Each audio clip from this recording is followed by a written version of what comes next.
Memetik kata-kata hang tua, Raja adil, Raja disembah, Raja zalim, Raja disanggah. Assalamualaikum warahmatullahi ta'ala wabarakatuh. Sekalung apresiasi dan salam Malaysia prihatin buat kombinasi kehakiman serta sidang pendengar yang budiman. Sejarah Melayu menyaksikan pertikaman antara hang tua dan hang jebat demi membuktikan ketaatan kepada Sultan Melaka. Hasil ketaatan yang tidak berbelah bagi jugalah Ratu Elizabeth II, monarki tertua di dunia, telah memimpin Empayar Inggeris sebagai satu kuasa dunia yang gah hinggalah ke saat ini. Kedua-dua kisah ini mengajak kita untuk menyusuri sebuah dogma, iaitu ketaatan kepada raja dan negara dan keluhuran perlembagaan. Justeru, mari kita bersama-sama merungkai dua prinsip ini dalam sebuah pidato bermaudung ketaatan rakyat, simbol negara berdaulat. Saudara dan saudari, prinsip kedua, rukun negara diperhalusi, raja ditaat setia, kedaulatan dipelihara. Istilah kerajaan dipercayai berasal daripada raja. Ia membuktikan raja dan kerajaan mempunyai hubung kait rapat hingga digunakan sebagai gelaran ketua negara ini. Jadi, tidak hairanlah prinsip kesetiaan ini menjadi tonggak kedua dalam rukun negara Malaysia. Kalau 70 tahun dahulu, 25 orang anggota polis meregang nyawanya mempertahankan Bukit Kepong daripada serangan komunis. Hari ini, gerakan anti raja semakin berleluasa. Kalau dahulu, Lahad Datu pernah merakamkan sejarah hitam buat Malaysia apabila puluhan perwira negara gugur setia memerangi pencerobohan pengganas Sulu.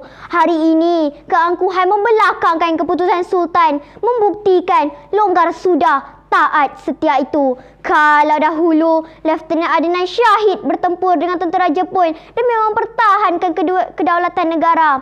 Hari ini, golongan muda tidak lagi malu mempersoalkan kuasa raja. Lebih menyedihkan apabila wujud pihak yang tidak bertanggungjawab mengambil kesempatan memanipulasi isu kontroversi dan berlindung di sebalik nama demokrasi.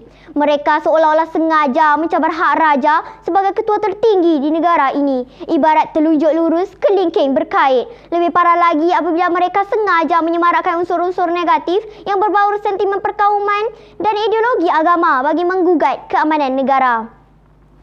Hadirin, kedua, keluhuran perlembagaan asas negara saksama. Perlembagaan dapat ditakrifkan sebagai sumber undang-undang tertinggi sesebuah negara. Ia memberikan jaminan terhadap hak asasi dan keadilan sosial untuk semua kaum. Manakala keluhuran perlembagaan bermaksud ketinggian dan keagungan undang-undang atau perlembagaan itu sendiri. Semua undang-undang lain hendaklah tidak bertentangan dengan perlembagaan perkara 4 dalam kurungan 1. Dalam era globalisasi, banyak cabaran perlu ditempuhi supaya perlembagaan dihayati dan difahami. Persetujuan antara moyang menjadi satu kontrak sosial yang tidak boleh dipersoal dan ditaati sepenuh hati.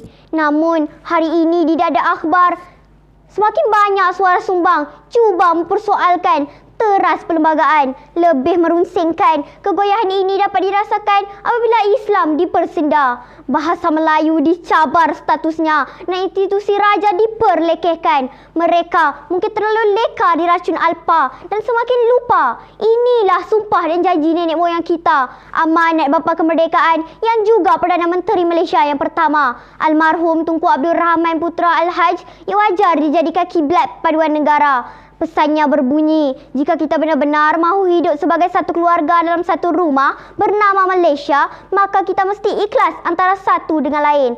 Memetik Samad Said dalam sajaknya Hidup Bersama, kita harus ikhlas berjanji untuk hidup bersama kerana perjalanan yang jauh. Bagi tetap terus kekal merdeka, perlembagaan wajar didokongi. Kegagalan melindunginya melenyapkan kestabilan dan menjemput anasir jahat. Sesungguhnya apabila wujudnya perpaduan nasional, kesejahteraan masyarakat majmuk terjamin. Lahirlah negara yang bersatu, tidak liberal dan saintifik. Hadirin, sebelum kata mengunci bicara, sebelum langkah mengundur pergi, sebelum saya menoktahkan pidato ini, ingin saya simpulkan dengan berpesan, semoga di masa akan datang tiada lagi istilah pendatang dan tuan tanah. Saya yakin dan percaya dengan izin Tuhan, tanpa meluhurkan perlembagaan, kita hanya bernostalgia dalam kemenangan dan retorik kepura-puraan. Tanpa taat setia, takhta runtuh, pemimpin jatuh, negara lebur. Sekian, Sri Kandi mohon permisi.